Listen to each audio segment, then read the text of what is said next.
Notre dernière conférence de l'avant-midi sera donnée par Jean-Philippe Cormier, ingénieur mécanique de formation et cofondateur de Ferme-Plat, avec sa conjointe Maude Bellerive, une ferme régénérative située à Bécancour. La ferme est spécialisée dans l'élevage au pâturage de bovins Highland, de porcs Berkshire, de poulets et de poules pondeuses. Porté par une profonde passion pour l'agriculture durable, il conjugue sa carrière en ingénierie avec son engagement à transformer la façon dont nous produisons et consommons la nourriture. Depuis 2018, Jean-Philippe développe une approche agroécologique axée sur l'autonomie alimentaire, la santé du sol et le respect de l'animal. Curieux et inventif, il met à profit son expertise technique pour concevoir des équipements agricoles innovants et adapter des méthodes inspirées des principes régénératifs à sa réalité québécoise. Il a suivi de nombreuses formations en agriculture durable, dont celle offerte par Joel Saladin à la ferme Polyface en Virginie, une référence mondiale de l'élevage en pâturage. À la fois praticien de terrain et penseur engagé, il partage aujourd'hui son expérience afin d'inspirer d'autres producteurs à faire le choix d'une agriculture éthique, viable et profondément humaine. Il nous présente aujourd'hui un témoignage intitulé « L'appel à la diversité » d'une durée de 35 minutes. Bien, bonjour tout le monde. Merci d'être là à la présentation aujourd'hui au Journaux Pâturage. D'habitude, je veux juste faire un point, c'est ma charmante épouse qui est là ou c'est elle qui monitore le temps. Mais là, aujourd'hui, elle n'est pas là, fait qu'on va avoir un méchant beau party. Chez Ferme-Plat, mais comment on est arrivé là, me compte, c'est que moi, tu sais, comme d'entrée de jeu, je suis ingénieur mécanique de formation. On est allé dans l'Ouest canadien en finissant mes études avec ma charmante épouse qui est enseignante aussi. Puis on est revenu en 2013 avec un désir d'autosuffisance un peu teinté, un peu des idées roses là, de Kalinours des fois, là, que tout va être beau, tout va être parfait, tout va bien aller, pour pouvoir mieux se nourrir parce qu'on était un petit peu conscient de ce qu'il y avait dans les épiceries de plus en plus. Puis, en fin de compte, quand on est revenu, j'ai racheté la maison familiale de mon meilleur ami, que malheureusement, sa mère était décédée. Fait que, il y avait, c'est à peu près une centaine d'acres, là, où ce qu'on habite présentement, mettons, la terre actuelle. C'est un mix de boisé, puis là, aujourd'hui, un pâturage, bien sûr, mais avant, c'était comme une terre où c'était loué en foin, puis c'était comme ça. Là, je dis, OK, qu'est-ce qu'on fait avec une terre? Là, moi, tu sais, j'ai aucun concept d'agronomie dans ma carrière. Je sais même pas c'est quoi un mille, tu sais, un trèfle, je savais c'était quoi, puis c'est un trèfle à 4 feuilles, mais ça se résumait pas mal à ça, là, tu sais. Fait que je m'associe un peu avec l'agronomie, l'agronome du coin. Il me dit, ah, mais regarde, tu pourrais faire de la grande culture. Labo, Roundup, mettre des intrants chimiques, ben j'ai tout fait ça. Puis moi, la particularité, c'est je suis quelqu'un de très, très, très axé sur les données. Dans ma carrière, c'est un peu ça que je fais. Puis j'ai une terre chez nous, c'est une terre de Jude, c'est un long sableux, très, très, très, très, très sableux. Il est tellement sableux que j'ai un permis d'exploitation d'une sablière chez nous. Fait qu'il est très, très, très sableux. Et puis, moi, d'année après année, je fais, mettons, du soya. Puis là, je vois la game d'intrants, de mettre de l'azote, du Roundup. Là, ça finissait plus. Fait que là, je dis, là, on a un désir d'autosuffisance, on a une dizaine de poules pondeuses, on a acheté 2 vaches, on est en manque de foin tout le temps. Bon, ben, on va planter du foin, puis ça va marcher. Là, j'ai rencontré le Digitaire. En fin de compte, je fais faire le plan, écoute, la beauté du plan que j'avais, là, c'était pas juste un mélange B, là. Il y avait du stock dedans, on va avoir une diversité, c'est ça qu'il me dit, c'est ça qu'on va mettre. En fin de compte, je sais pas si vous voyez sur la photo, là, c'est juste du Digitaire, OK? C'est une plante à peu près mauvable, là, comme mauve, puis c'est ça à grandeur. Fait que là, moi, je vais revoir l'agronomie. Ah, c'est la mauvaise herbe, là. Roundup, puis on recommence. Là, je suis comme donné un petit peu de ce système-là. Puis je pose une question au MAPAC dans ce temps-là, puis je reçois une étude de l'Université de la Floride qui dit que ils ont donné du Digitaire aux vaches, puis les vaches le prennent. Bon, ben, je dis, on va faire du foin, puis on va l'essayer. Puis entre-temps, il y a un super bon documentaire qui s'appelle La ferme dans son état. D'un documentaire qui s'appelle Marc Séguin. Puis moi, ça a été vraiment l'élément déclencheur. Il y a un super beau message dans son documentaire, mais par les gens qui sont dans le documentaire. Puis ça m'a fait rencontrer des gens, le documentaire, c'est pas lui qui m'a fait rencontrer, mais j'ai rencontré les gens, puis je me suis informé surtout, avec les médias sociaux aujourd'hui, YouTube, ces affaires-là. Mais c'est qui les gens qui étaient là-dedans, puis il y en a 3 en particulier que je suis allé rencontrer en personne, puis demandez-moi pas comment j'ai réussi à rejoindre Joël Salatin, mais j'ai réussi. Puis dans ce temps-là, il y avait une formation qui donnait à sa ferme une semaine intensive, mais très intensive. En fin de compte, ça commençait à 5h30 le matin, ça finissait vers 10h le soir, c'était durant 7 jours. C'était à coup de 30 minutes, on était rodés comme de l'armée, on était à peu près 25-30, c'était très, très, très intense. Je suis sorti de là, le crâne fendu, mais très, très, très enthousiaste, puis de pouvoir ramener des choses à ma ferme. J'ai pas tout pris qu'est-ce que lui il me donnait, mais j'ai pu prendre, grosso modo, ce qui était adapté à mon application. Fait que c'est venu vraiment mon mentor. On voit sur la photo, je suis avec Joël à droite. Et puis, c'est son garçon à gauche qui s'appelle Daniel Salatin. Daniel, c'est la personne qu'on voit jamais sur les médias sociaux, mais c'est vraiment la personne qui gère Polyface, qui a vraiment l'identité la plus grande. Dans le documentaire, mais il y a 2 autres personnes qu'on a voulu rencontrer, qui est Dominique Lamontagne de la ferme Impossible, et puis Brian de la ferme Briley, qui n'est pas là aujourd'hui. Puis ça se donne que la journée qu'on veut rencontrer Brian, qu'on se donne, il y a une journée Prenez le champ qui est là, avec Radio-Canada, avec Pascal Leboucher qui est là. Puis là, moi Polyface, ça a été, OK, go, on y va, on crée une identité, on fait une ferme régénérative. Mais ma femme qui est à droite, ouais, c'est ça. Il y en a juste une, fait que, juste pour être sûr, la diversité, tu sais, des fois. Mais ma femme, là, à cette journée-là, ça a été vraiment le coup de grâce. Elle a vu qu'est-ce qui pouvait se faire en termes de marketing, vente, travailler avec le client. Puis, moi, dans la ferme, j'ai la portion production, vision, comptabilité. Puis elle a toute la portion, qu'est-ce qui est marketing, vente, médias sociaux. J'ai pas de compte Instagram. Je sais même pas comment ça marche, mais il paraît que j'en ai un. Fait que c'est vraiment de même. C'est elle qui gère, demande pas tout ça. Puis après ça aussi, Dominique Lamontagne, pour les gens qui connaissent la ferme Impossible, c'est un pionnier. C'est une des raisons pourquoi qu'aujourd'hui, mais on réussit à avoir des quotas disponibles, dont les PAD 500, dont les 2000, parce qu'il a fait ouvrir, qu'il y avait peut-être d'autres sources de disponibles, puis c'était un soldat, puis c'était des super belles rencontres avec lui. Fait que là, nombreuses formations. Moi, je suis un petit peu extrémiste dans la vie. Quand je fais quelque chose, je le fais jusqu'au bout. Fait que j'ai suivi un cours de formation à l'U4 le soir. Aucun concept d'agronomie. Cours à la maîtrise en agronomie. On part de loin, on s'entend, là. Fait qu'il a fallu que je travaille fort. Après ça, on a suivi une tonne de formations, là. Je veux pas toutes les passer, là, mais puis ça m'a fait rencontrer un professeur, mais malheureusement, il est décédé, Robert Barthiaume. Si vous avez la chance de tomber sur ses vidéos ou ses documentations, Robert Barthiaume, c'était un maître d'œuvre au Québec de qu'est-ce qu'il faisait. Fait que je lève mon chapeau. On a passé dans la terre de chez nous, on le voit autodidacte. Chez nous, j'ai une bibliothèque d'ici. La fenêtre, c'est rempli de livres. C'est ma passion, j'aime ça, j'en lis, j'en savoure, je fais à peu près n'importe quoi qui peut toucher à ça. Aujourd'hui, où est-ce qu'on est rendu? En rouge, c'est qu'est-ce qu'on veut, où est-ce qu'on s'en va. En noir, c'est notre production actuelle. Fait qu'on a 54 bovins de race Highland. On a 2000 poulets de chair. On a 630 poules pondeuses, bien sûr, tout au pâturage, on s'entend. 60 cochons de race Berkshire au pâturage. On produit du bois de chauffage. Le Berkshire, je fais attention de dire que c'est un pâturage forestier.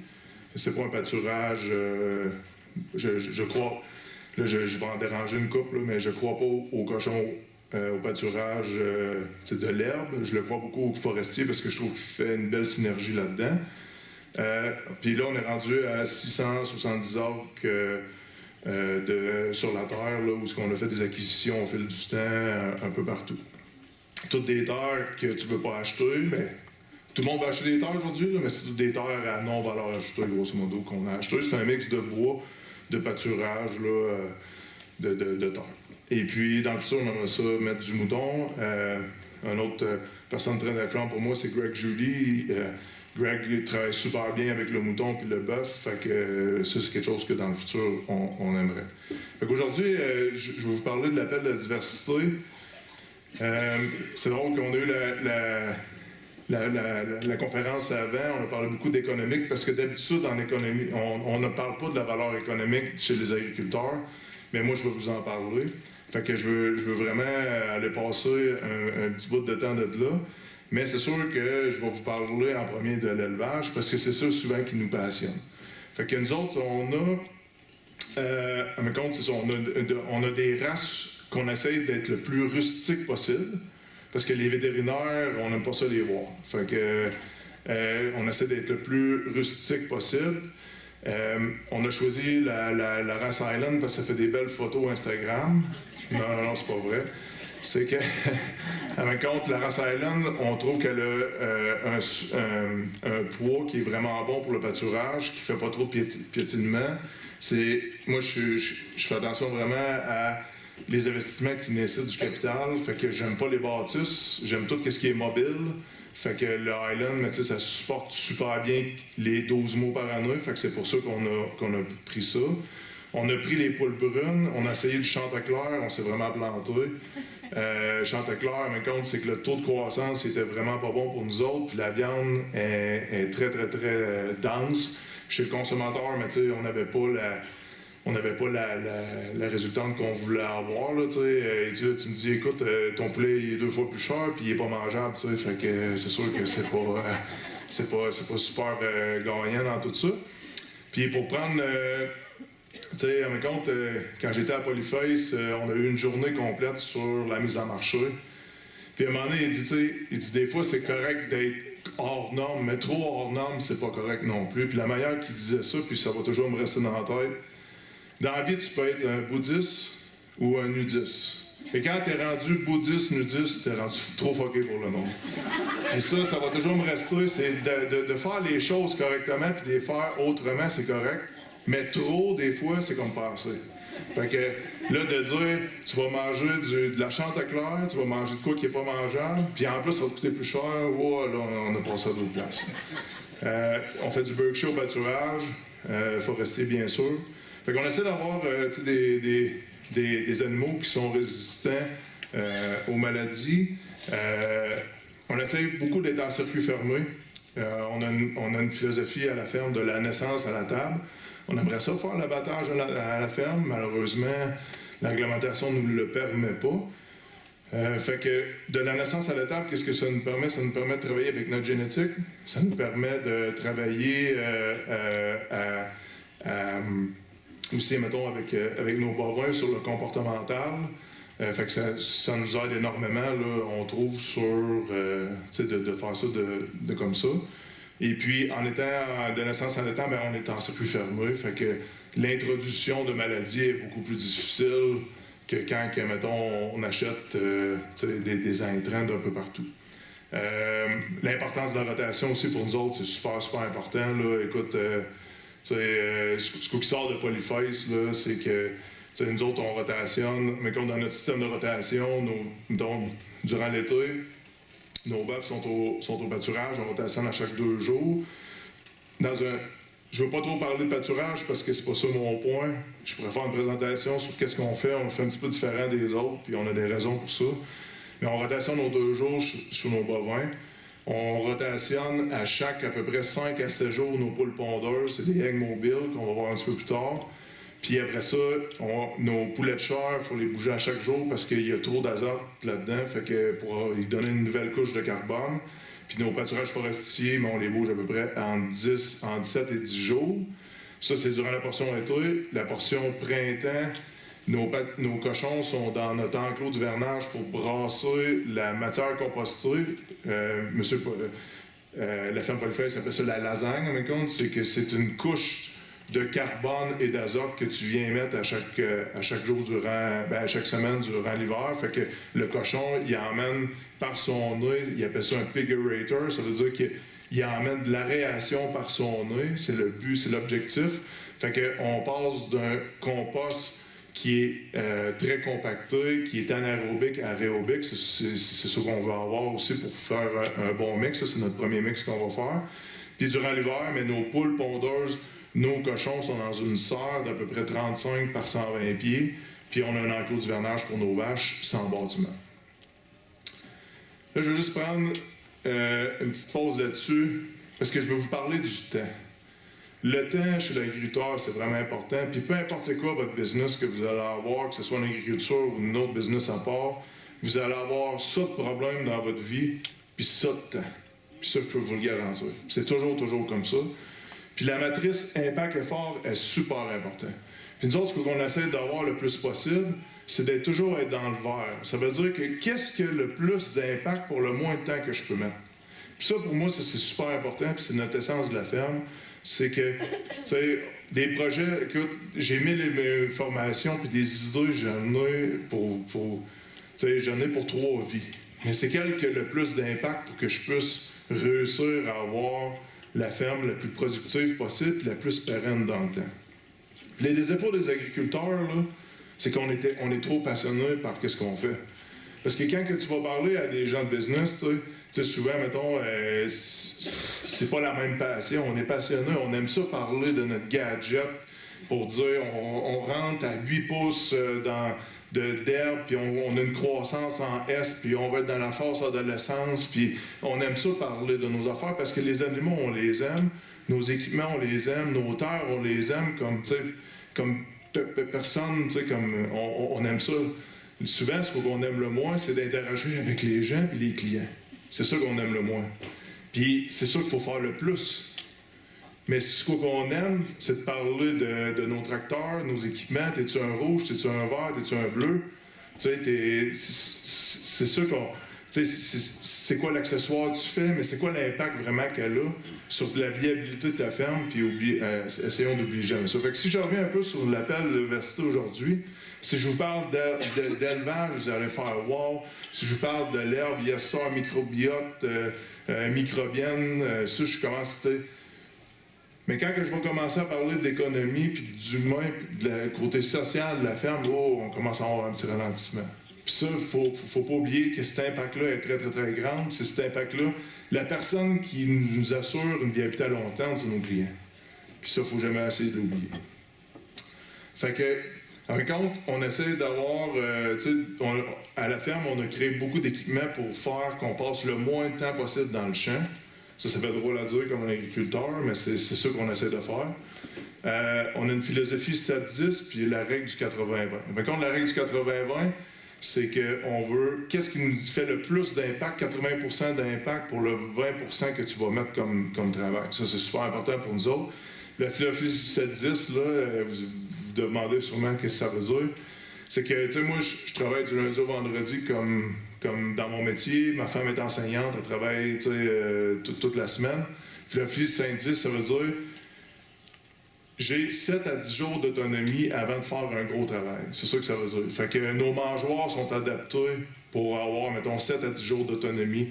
Nos poules pondeuses, ils ont 7 à 10 jours d'autonomie. Nos déplacements, on va essayer de faire ça en 7 à 10 jours d'autonomie. C'est sûr que les œufs, il faut les ramasser chaque jour, mais il y a des tâches qu'on va faire que, tu sais, on a des tâches journalières qu'il faut vivre avec, mais on va essayer de faire le plus possible de tâches la fin de semaine. Puis qu'est-ce que ça nous a fait? Ça nous a aidé aussi côté main-d'œuvre.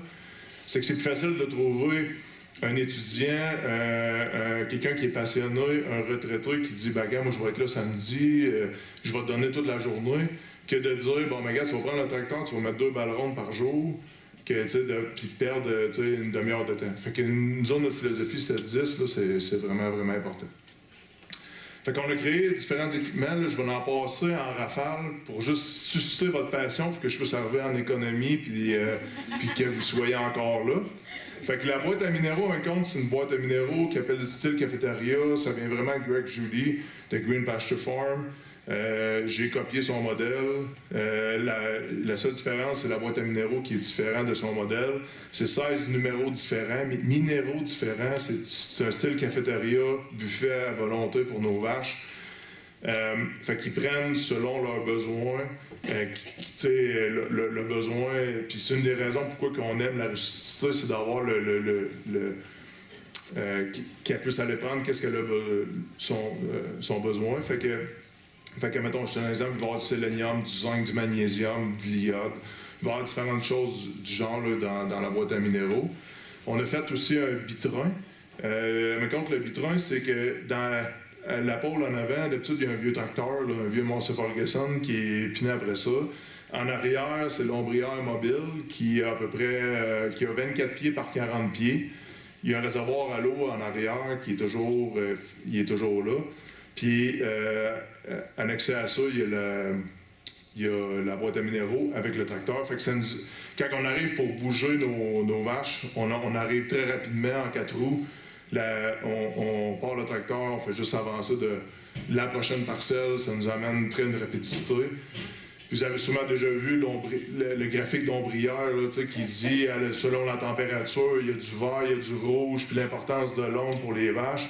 Mais qu'est-ce que ça fait, là, c'est que quand ton ombrière est cachée en arrière des 3 trailers que tu n'as pas utilisés depuis 6 mois, est sur le flat, c'est sûr que tu ne le prendras pas. Fait que nous autres, à chaque jour, on l'utilise, puis on trouve que de même, c'est comme plus productif. Nos chicken tractors sont différents aussi du modèle de Polyface. Le modèle Polyface, en même compte, ils ont 10 pieds par 10 pieds. Fait qu'eux autres, ils bougent tout ça à bras, là. Ils ont comme un dalé qui prennent puis qui bougent ça. Nous autres, en même compte, c'est 3 bâtiments comme ça qui ont 12 pieds par 40 pieds de long. Ça contient environ 300 poulets par chaque. Fait qu'on peut faire une batch de 900 poulets à la fois. Fait que moi, quand j'arrive, on met ça en système en pyramide. Fait qu'il y a de l'espace entre chaque. Fait que l'air, elle peut passer. Ils vont jamais dans la fiente de l'autre. Fait que ça, c'est ça qu'est-ce qu'on veut. Fait que moi, quand je prends le tracteur en avant puis je bouge de 40 pieds, mais qu'est-ce que ça fait? C'est que j'ai bougé 900 poulets en dedans de 3 minutes. Là. Fait que ça nous aide. On a philosophie 7-10, c'est qu'on a des mangeoires dessus qui nous donnent 7 à 10 jours d'autonomie. Puis ce qu'on voit pas en arrière, c'est qu'on a un entonnoir qui nous donne aussi une certaine inventaire. Puis c'est un système de génératrice qui part puis qui alimente par des vis, comme dans le poulet traditionnel, les mangeoires. Dans le futur, on a de quoi qui s'en vient, là, on travaille là-dessus cet hiver, c'est qu'on veut faire l'autonomie de ça. Pour bouger un poulet et que ça aille bien, c'est à 6 h le matin, pointer vers l'est quand le soleil se lève.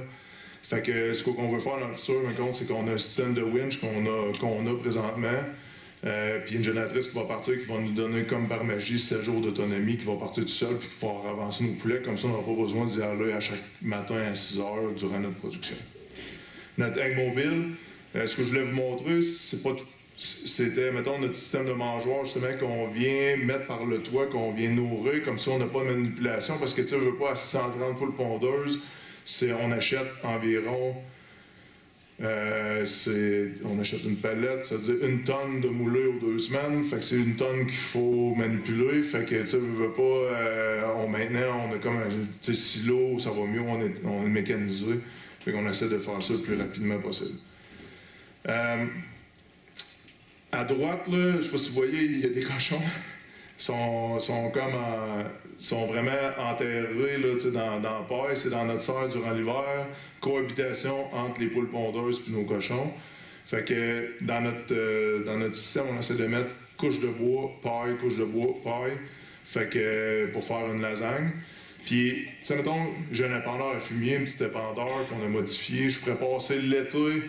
Avec par année, on produit à peu près 550 tonnes de fumier composté que je pourrais passer l'été à mettre dans l'épandeur puis d'aller étendre. Qu'est-ce qu'on fait? On appelle mécanique, 3 10 roues que je loue. Ça prend 4 heures, c'est rendu dans les champs, puis on a passé à d'autres choses. T'sais. Fait qu'on essaie d'être le plus productif possible. On a des clôtures sans entretien, là. Mon père, moi, puis ma charmante épouse, fait qu'on est là-dessus aussi. L'hiver, comme je disais, sont dans une serre. Nous autres, la particularité de la serre, c'est que la fondation est élevée de 4 pieds. Ça fait en sorte que sur les côtés, les cochons, ils mangent pas le plastique, là, fait que ça nous aide bien gros. On vient mettre, à chaque semaine, on vient mettre une couche de copeaux de bois. Nous autres, on adore le copeau de bois pour l'esprit fongique du copeau de bois. C'est vraiment pour ça qu'on aime ça. Puis on a modifié un épandeur fumier adapté à notre application là, pour pouvoir faire ça.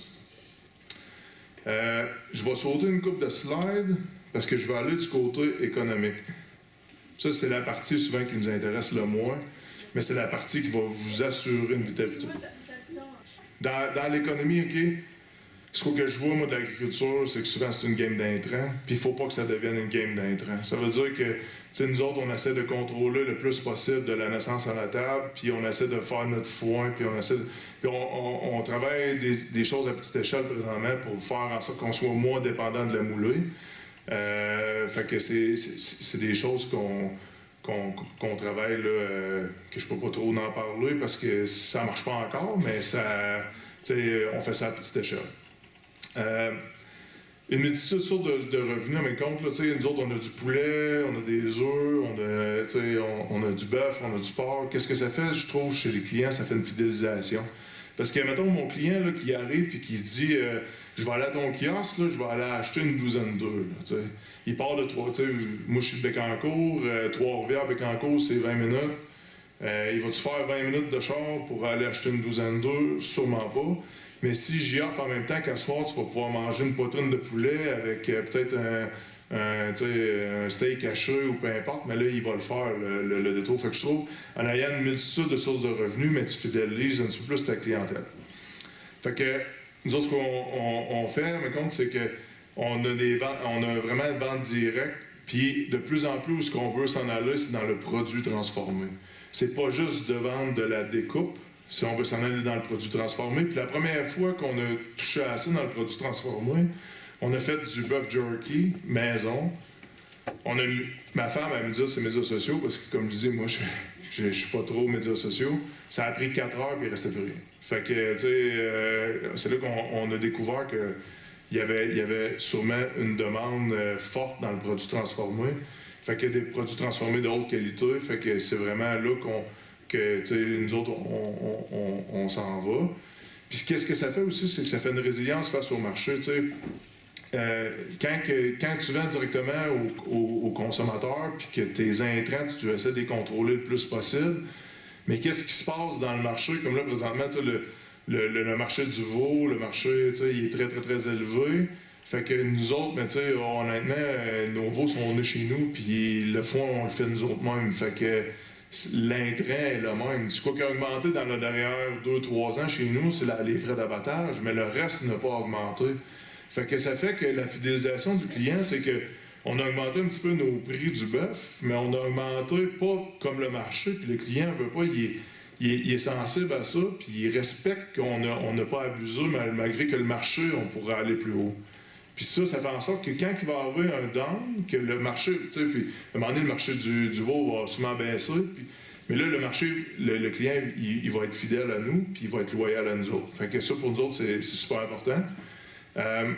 Puis, ce qu'on a trouvé aussi, c'est que quand on vend directement au consommateur, surtout en produits transformés, mais notre marge de sécurité puis notre marge de profit est beaucoup plus élevée.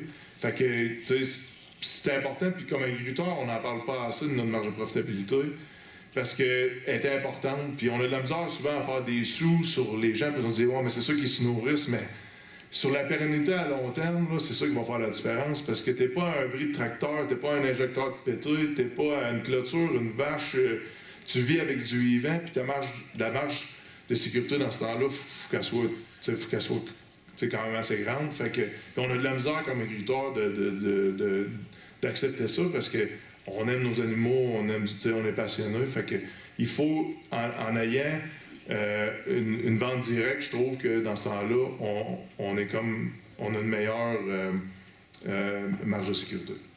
Je vais vous montrer un graphique, puis ça, ce graphique-là, ça n'ira pas en s'améliorant dans la portion traditionnelle. Là. Mais quand le graphique en genre jaune là, qui descend, là, grosso modo, là, c'est le nombre depuis 90, c'est le nombre de magasins qui chute. Puis en vert, c'est le nombre de ventes qui se fait. Fait que, en compte, ce qui arrive présentement du côté de l'agriculture, c'est que on a une augmentation des ventes, puis on a de moins en moins de magasins qui l'offrent. Fait que, qu'est-ce que ça fait? Ça fait en compte, il n'y a plus de concurrence, puis quand il n'y a plus de concurrence, il y a des monopoles. L'autre chose que je veux vous montrer, c'est que depuis 90, les ventes augmentent, la profitabilité de la transformateur augmente, mais la chute en rouge des profits à l'agriculteur. Puis ça n'ira pas en s'améliorant parce qu'on voit un déclin du nombre de magasins puis de nombre de choses qui descendent, puis les volumes augmentent pourtant en chiffre d'affaires. Fait que ça ira vraiment pas en s'améliorant. Fait que moi, je vois vraiment une belle opportunité. Je veux pas être pessimiste. La belle opportunité que je vois, c'est qu'il faut être les transformateurs. Il faut vendre directement aux consommateurs. Puis c'est ça qui va faire que, tu sais, on n'aura pas les magasins qui ont le gros bout du bâton. Ça, c'est notre philosophie. Fait que, puis il y a des belles choses qui arrivent là, avec un kiosque, malgré que, tu sais, des fois, avec les clients, mais tu sais, ça, c'est notre kiosque libre-service. C'est mon petit garçon qui s'en va. J'ai un petit garçon qui s'appelle Éloi. Il a 5 ans. C'est notre kiosque à la maison. Tu sais, là, petit garçon, yeux bleus, cheveux blonds, fait craquer à peu près toutes les madames. Puis, je pense que j'ai le temps. Faut que je vous conte ça. Tu sais, durant Noël, il y a Ciné-Cadeau. Je sais pas si vous connaissez Ciné-Cadeau. L'année passée, il a goûté à Astérix et Obélix. Puis là, il est tombé en amour avec Obélix. Puis lui, dans sa tête, il veut être Obélix. Fait que là, il est arrivé au printemps, puis il m'a dit, « Papa, je veux vendre des menhirs. » Fait que là, il s'est fait un petit kiosque dans notre kiosque qui s'appelait le kiosque à Éloi, puis il vendait des menhirs. Mais là, vous pensez la madame, mettons, qui est grand-mère, le petit blond aux yeux bleus qui arrive, hey, j'ai une roche à vous vendre, il n'a aucune idée qu'est-ce que ça vaut, il n'a aucune idée, mais tu sais, c'est sûr qu'elle lui donne la monnaie. Fait que, il arrive à la piste de BMX, il fait du BMX, puis à la fin, mange son popsicle, puis là, il dit, papa, je vais prendre mon argent pour acheter mon popsicle, tu sais. Fait que là, le monsieur, il dit, c'est des canards, c'est trois orignaux. Fait que là, il sort ces 3 orignaux avec une fierté incroyable, puis ça, c'est venu d'un kiosque à la ferme. Fait que, tu sais, puis là, aujourd'hui, le kiosque s'est transformé qu'on ne vend plus juste des menhirs. Ça s'appelle les trouvailles d'Éloi. Puis à chaque jour, durant la fin de semaine, il court la ferme. Des fois, je ne le vois plus pendant 2-3 heures. Même des fois, je commence à paniquer. Il va chercher il trouve des ailes d'aigle, pas des ailes d'aigle, des plumes d'aigle. Il a trouvé une chose d'hirondelle. Il met ça dans une brouette, puis il a marqué son nom. Puis en tout cas, tout ça pour dire que c'est vraiment le fun. Puis des fois, ça l'emmène, je trouve, des choses comme agriculteur qu'on ne voit pas nécessairement. L'année passée, on était au marché Jean Talon. Fait que, tu sais, ça nous a amené quand même, tu sais, beaucoup d'achalandage. Nous autres, on était à Bécancour, on était à 1h30 du plus gros marché du Québec. Top 3 de marché canadien qui est Montréal. Fait que pour nous autres, tu sais, tantôt, la présentation d'avant, on parlait de proximité, puis ça dépend tout le temps de ta terre où ce qu'elle est. Nous autres, on a cet avantage-là. Fait qu'on est allé au marché Jean Talon, on s'est fait connaître, on a réussi à percer un peu le marché montréalais. Fait que ça nous a aidés. Avec mon petit garçon, avec ma charmante épouse, puis la marraine d'Éloi aussi, qui habite à Montréal. Fait que, quand je parle d'économie, c'est important d'être modulaire. Ça, pour moi, c'est vraiment important. Puis c'est l'essence aussi de Polyface. C'est quand tu es modulaire, tu fais des petites erreurs à petit volume. Parce que la réalité est que quand je n'avais 10 poules pondeuses, puis quand je suis monté à 100, puis quand je suis monté à 300, puis là, je suis rendu à 620, la réalité est complètement différente. Puis j'ai fait des erreurs. Qu'il aurait pu me coûter cher à 620, qu'aujourd'hui, même si je l'ai fait à 100, ça me coûte pas mal moins cher. Puis en plus, sur l'esprit capital de la patente, mais j'ai besoin d'investissement de moins capitaux, puis en étant modulaire, mais en plus, tu ne payes pas de taxes. Mais ça, c'est une autre histoire. Parce que chez nous, tout a des roues, fait qu'il n'y a aucun bâtiment, fait que c'est correct. Mais il ne faut pas trop le dire, ça. Ça me donne aussi la flexibilité, puis ça me donne la flexibilité d'être tu sais, mettons, quand il y a des opportunités, mais de pouvoir les prendre. Parce que quand tu es modulaire, tu es flexible, il y a des opportunités qui arrivent, mais il faut les prendre, tu sais, comme agriculteur. On fait beaucoup de tests à petite échelle. Ça pour moi, c'est vraiment, vraiment important. On en fait présentement un test à petite échelle. Puis ça, je pense que c'est vraiment, vraiment une leçon apprise pour nous autres là, de ce côté-là. Puis aussi, c'est de comprendre le marché dans lequel que vous êtes. Si vous pensez conditionner Super C avec des œufs à 2,99 la douzaine, vous n'êtes pas dans le bon marché. Vous êtes dans un marché de niche, un marché de pâturage, vous allez dealer avec des gens qui sont au courant, qui veulent un produit de qualité, mais comprenez leur réalité, parce que souvent, l'agriculteur, on dit que les gens ne comprennent pas notre réalité, puis c'est bien correct, mais essayez de comprendre la réalité du client aussi. Puis moi, ce que je dis souvent, c'est qu'on s'est séparé de la réalité, on s'est éloigné du consommateur, puis le consommateur s'est éloigné de nous autres aussi. Puis ça, c'est important de se rapprocher, puis c'est ça qu'il va faire, qu'il va comprendre notre réalité. On va comprendre leur réalité. Puis tu sais, aujourd'hui, là, ce que, tu sais, une des choses qu'on voit depuis un an, mettons, là, justement, un petit peu plus qu'un an, c'est que l'espace de stockage des volumes est beaucoup moins grand chez les gens aujourd'hui. Avant, les gens avaient des gros congélateurs, puis ils achetaient, mettons, en gros volume, puis on voyait apparaître des grosses factures, puis le monde mettait ça, puis c'était correct. Puis j'en ai encore des gens qui font ça, mais aujourd'hui, ce que je vois, c'est des clients qui viennent plus souvent, mais avec des moins grosses factures. Fait qu'ils ont l'espace de stockage qui sont beaucoup moins grands. Nous autres, c'est quelque chose qu'on voit. Après ça aussi, il y a un besoin criant de produits transformés de qualité. Quand tu n'es pas capable de prononcer l'ingrédient qui est dans la liste, mets-le juste pas. Puis si tu n'es pas capable non plus d'acheter l'ingrédient à l'épicerie, mets-le juste pas. Parce que tu es dans un produit niche. Tu es dans un produit que les gens veulent payer une surprime pour avoir un produit au pâturage. Fait que comprenez dans quel dans quel marketing que vous êtes. On peut critiquer beaucoup sur les États-Unis, mais présentement, il y a un gros mouvement aux États-Unis avec Robert Kennedy qui est de manger beaucoup plus protéiné. Puis il fait beaucoup les avantages de manger une protéine animale. Fait que, tu sais, souvent, ce courant-là va s'en venir à petite dose, mais va s'en venir de plus en plus parce que, tu sais, les États-Unis sont très influents sur nous autres. Puis ça, je pense que, attachez votre truc parce que si vous pensez que le besoin il est grand présentement d'œufs, de porc puis de bœuf, mais ça, je pense que la croissance, elle s'en vient à très grande échelle. Les gens qui vont venir vous voir vont vous parler de bons gras. Fait que soyez au courant de les ratios d'oméga, parce qu'ils vont vous poser ces questions-là. Ils veulent pas de sucre. Fait que quand vous mettez dans les ingrédients, mettez pas de sucre, mettez du miel, du sirop d'érable, parce que vous êtes dans un produit niche. Il y a la mode du fumage aussi depuis à peu près la COVID, on a vu apparaître beaucoup la mode du fumage. Fait que ça, c'est des choses que, soyez au courant de ça. Puis le consommateur, là, mais il est très sensible au mot que tu n'es pas capable de prononcer dans le produit que vous êtes.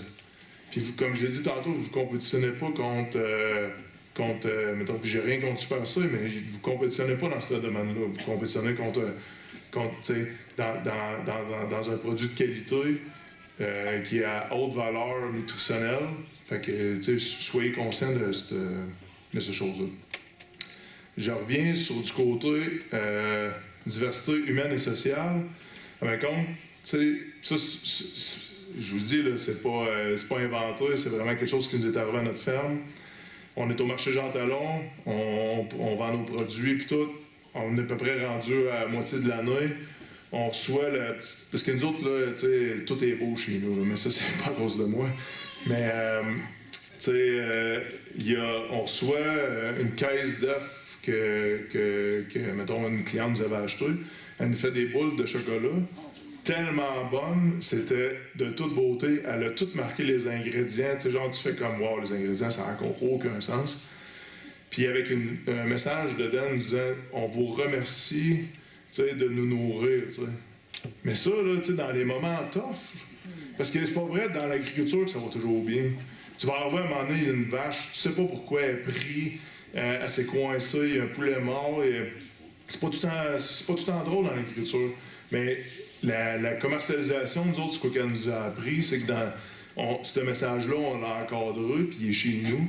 Puis comme ça, dans les moments tough, mais, on n'oublie pas notre objectif puis notre désir de réussir. Aussi, ce qu'on fait, c'est qu'on essaie d'être le plus rapproché des citoyens. Fait que on fait des événements avec différents gyms. Nous autres, le gym, pour nous autres, ça a été... premièrement, j'aime le gym. Puis deuxièmement, le gym, c'est des gens qui, souvent, ils veulent avoir une protéine de qualité. Fait que pour nous autres, c'est comme un service qu'ils ont besoin. Fait qu'on fait des événements à la ferme de yoga, de gym, d'entraînement mélangé avec mettons, une visite à la ferme. On est dans Vélo Bécancour aussi. L'année passée, on a reçu 250 cyclistes de ravitaillement qui sont venus un dimanche. C'est venu, tu sais, comme c'était vraiment wow. Le maire de Bécancour était là, le nouveau maire, le nouveau ministre de l'Agriculture était là. Tu sais, comme ça fait en sorte que quand on est proche les citoyens, mais tu sais, les gens, ils sont sensibles à notre ferme. Puis je pense que ça nous aide beaucoup de ce côté-là. Il me reste combien de temps? 2 minutes? Tabarnouche. Ben, je vais vous parler d'herbe d'abord. Fait qu'on essaie d'avoir le plus de pâturage multi-espèces possible. Nous autres, dans notre rotation, je ne veux pas aller trop là-dedans, on a une rotation de 42 jours. La raison pour ça, c'est que ça favorise le trèfle. On ne veut pas juste avoir du trèfle, mais le trèfle, c'est bon pour nous autres, ça fixe l'azote. On n'a pas beaucoup de matière organique parce qu'on est sur une terre de jus, fait que on a du sable, fait que ça fait en sorte que notre rotation, on favorise beaucoup ça. Puis nous autres, là, le plus important chez nous, là, qualité d'eau, ça c'est la base, les minéraux, puis après ça, on parle du foin. Puis on a une vache qui est rustique, fait qu'elle est capable de prendre à peu près n'importe quoi en étant du Highland. Puis si vous allez voir chez nous, là, vous allez voir, nous autres, là, les vaches, c'est des tonneaux, là. C'est comme, c'est une missile, c'est vraiment missile avec des petites pattes. C'est un peu ça qu'on veut.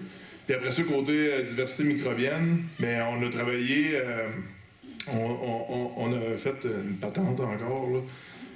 C'est qu'on a développé une machine d'extrait de compost. Fait qu'on fait de l'extrait de compost, mais à grande échelle. On est capable d'arroser sur 56 pieds de large. On produit 1000 litres d'extrait de compost en 8 minutes. Fait que ça va très rapidement. Fait que ça nous aide beaucoup sur, après ça, la santé des sols, la vie microbienne dans le microbiote de la vache, puis dans la santé aussi de tout ça. Qu'est-ce que je pourrais vous parler d'autre? C'est pas mal ça. Fait que merci de votre attention, puis je suis arrivé dans le temps.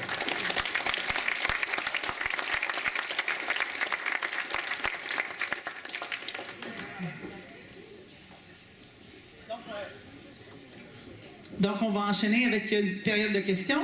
Encore le même modèle, si vous voulez vous avancer au micro. Oui, Marie-Pierre. Oui. Bon, ben moi, je suis content si Marie-Pierre dit ça. Ça va bien. Très bien, merci. Yes, quand tu parlais de ton pâturage forestier, là, avec les cochons, mettons, tu leur donnes-tu d'autres choses ou non? Oui, on donne du maïs. Okay. Nous autres, on a accès à un petit peu de drèche. Ça s'appelle le Quai des Brasseurs, là, ils sont proches de chez nous. Ça, c'est la job de mon père, justement. C'est mon cheap labor. Là. C'est le gars qui me coûte le moins cher de la vie. Là. Ça n'a pas de bon sens. Tu sais, mon père, là, juste pour te donner une anecdote, tu sais, il travaillait à Hydro-Québec. Puis, tu sais, moi, quand je vous dis je suis vraiment pas dans l'agriculture, là, je suis vraiment pas là. Mon père travaillait à centrale nucléaire, gentil les deux. Ma mère travaillait à CSST. Je suis pas né dans un monde d'agriculture pantoute. Mon père, il arrive à chaque jour à 10h, il s'en va à 5h, il arrive avec son lunch. J'en parle parce que c'est une personne importante pour moi, puis ma mère aussi qui est souvent là. Fait que là, oui, on a accès à un petit peu de drèche, ça pour dire. Fait que on donne un petit peu de drèche. Les cochons, ils n'aiment pas tant ça, de la drèche. Je sais pas pourquoi, mais ils n'aiment pas tant ça. On ramasse les préparations des restaurants. On a 3 restaurants proches de chez nous avec qui on fait affaire. On ramasse pas leur restant, mais leur préparation. Ça veut dire que leur cœur de céleri, les affaires-là, on a comme une tournée aux 3 jours. Fait que ça, on donne ça à nos cochons aussi. Pour avoir le moins d'intrants possible, mais on n'a pas le choix, il faut leur donner quand même un peu de maïs. La forêt ne leur donne pas assez. Puis on le fait de côté forêt aussi hein, pour créer un silvopasture, ça s'appelle. On le fait aussi côté. Je vais être franc avec toi, le cochon, on l'utilise beaucoup pour l'esprit environnement, vu qu'il amène beaucoup d'azote. Il mixe notre fumier, il entretient nos terres à bois. C'est beaucoup pour ça qu'on le fait. Là. Merci en tout cas pour ce partage-là qui est vraiment super intéressant sur plein de sujets qu'on n'aborde pas nécessairement d'habitude. Moi, j'ai une question sur tes serres quand tu hivernes tes cochons, tes poules. Est-ce que c'est premièrement chauffer ces serres-là ou est-ce que les cochons chauffent les poules durant l'hiver? Est-ce que tu continues à avoir un rendement de ponte intéressant avec tes cocottes? Quand on a construit la serre, nous autres, on a un système de biomasse chez nous. Fait que, en même compte, on chauffe tous les bâtiments en biomasse. On a une fournaise, grosso modo, on a une fournaise extérieure, on chauffe avec du 4 pieds, le bon vieux pitoun. On a rentré le système de chauffage dans la serre au cas où de. Ce qu'on s'est aperçu, c'est que l'important, c'est de mettre le plus possible de carbone. Ça, c'est super important, c'est l'isolant. Ça, c'est primordial. Le cochon, il a vraiment un gros avantage. C'est pas juste parce qu'il dégage, c'est qu'il amène de l'azote. Puis, il y a l'énergie solaire qui passe au travers de la toile. Moi, durant l'hiver, là, mettons, là, même dans les gros mois de janvier, c'est bien rare ça gèle durant l'hiver, durant la nuit, mettons, là. Durant le jour. Durant le jour, c'est bien rare ça... Fait que là, t'as beaucoup d'énergie solaire, t'as un compost qui est mélangé de paille, de copeaux de bois et beaucoup d'azote. Fait qu'il y a une réaction qui se fait, puis il se fait un principe de thermo à l'intérieur de ça. Puis ça nous amène, là, je ne veux pas aller trop dans les termes, mais ça nous amène de la latence thermique. Fait que ça fait en sorte que durant la nuit, quand ça commence à refroidir, mais ça nous génère un peu de chaleur. Okay? Deuxième point, dans nos poulaillers mobiles, on est arrivé aussi maintenant, on aime nos animaux, hein, fait que nos perchoirs sont chauffants. Mais sont chauffants, c'est de l'eau chaude. On fait circuler de l'eau chaude, ça fait en sorte que pour nettoyer, ça va super bien. Fait que c'est un petit principe là, bien simple de tank à eau chaude. Un jour, on va aller se connecter sur notre biomasse, mais là, pour l'instant, fait que ça fait en sorte que quand toutes les poules pondeuses se ramassent sur nos perchoirs, bien là, ils ont les pattes chauffantes, ils ont un plancher chauffant. C'est à peu près ça, comment on les aime. Hein? Ça, c'est dans ta serre. Ça, c'est dans ma serre. Pas dans tes poulaillers mobiles. Les poulaillers, nous autres, là, la philosophie, la raison, il y a 2 raisons, OK? Le 4 pieds là, de béton, excuse-moi, je vais savoir ici. Il y a une rallonge ici d'un autre 3 pieds. C'est pour que nos poulaillers mobiles rentrent dans la serre. Fait que nos poules pondeuses sont 12 mois par année dans nos poulaillers mobiles pour qu'ils s'habituent toujours à ça. Fait qu'ils ont toujours les mêmes pondoirs, ils ont toujours les mêmes mangeoires, ils ont toujours les mêmes buvettes, ils ont toujours les mêmes perchoirs. Fait que c'est pour ça qu'on fait ça comme ça. Puis est-ce qu'ils continuent quand même à pondre un petit peu l'hiver ou ça se laque un peu? Oui, c'est sûr que, tu sais, ce serait de vous mentir qu'en haut, tout est haut, là, tu sais. Fait que, tu sais, une diminution, tu sais, pas le taux de ponte est influencé par le soleil, hein. Puis l'hiver, il y a moins de soleil. Mais là, il y a beaucoup de soleil à cause de la serre. Ouais, c'est ça. Mais oui, il y a une diminution de taux de pompe. Mais ça donne quasiment bien parce que nous autres, les marchés sont fermés. Fait que, comme que la vie est bien faite, tu sais, Quand tout ralentit. tout ralenti, puis ça fait que c'est bon pour nous autres. Puis là, j'imagine que cette lasagne-là te permet aussi un peu de faire la gestion parasitaire, parce que, tu sais, les poules, mettons, avec les cochons, tes cochons sont pas trop... T'as pas de pression de quoi que ce soit? Non, parce que, tu sais, mais quand nous autres sont juste là, tu sais, mettons 3-4 mois, là, tu sais, fait que là, on met, tu sais, on croit beaucoup, c'est pour ça qu'on en met à chaque semaine, tu sais, fait que à la fin de l'année, là, il va y avoir à peu près ça dans ça. Puis là, là, la photo que j'ai prise, c'est quand on nettoyait, justement, le mur de ciment qui est au fond, là, au lieu d'avoir 8 pouces, il y a 16 pouces. Ce que ça nous permet, c'est qu'on vient banquer le matériel, puis ça nous permet de sortir rapidement.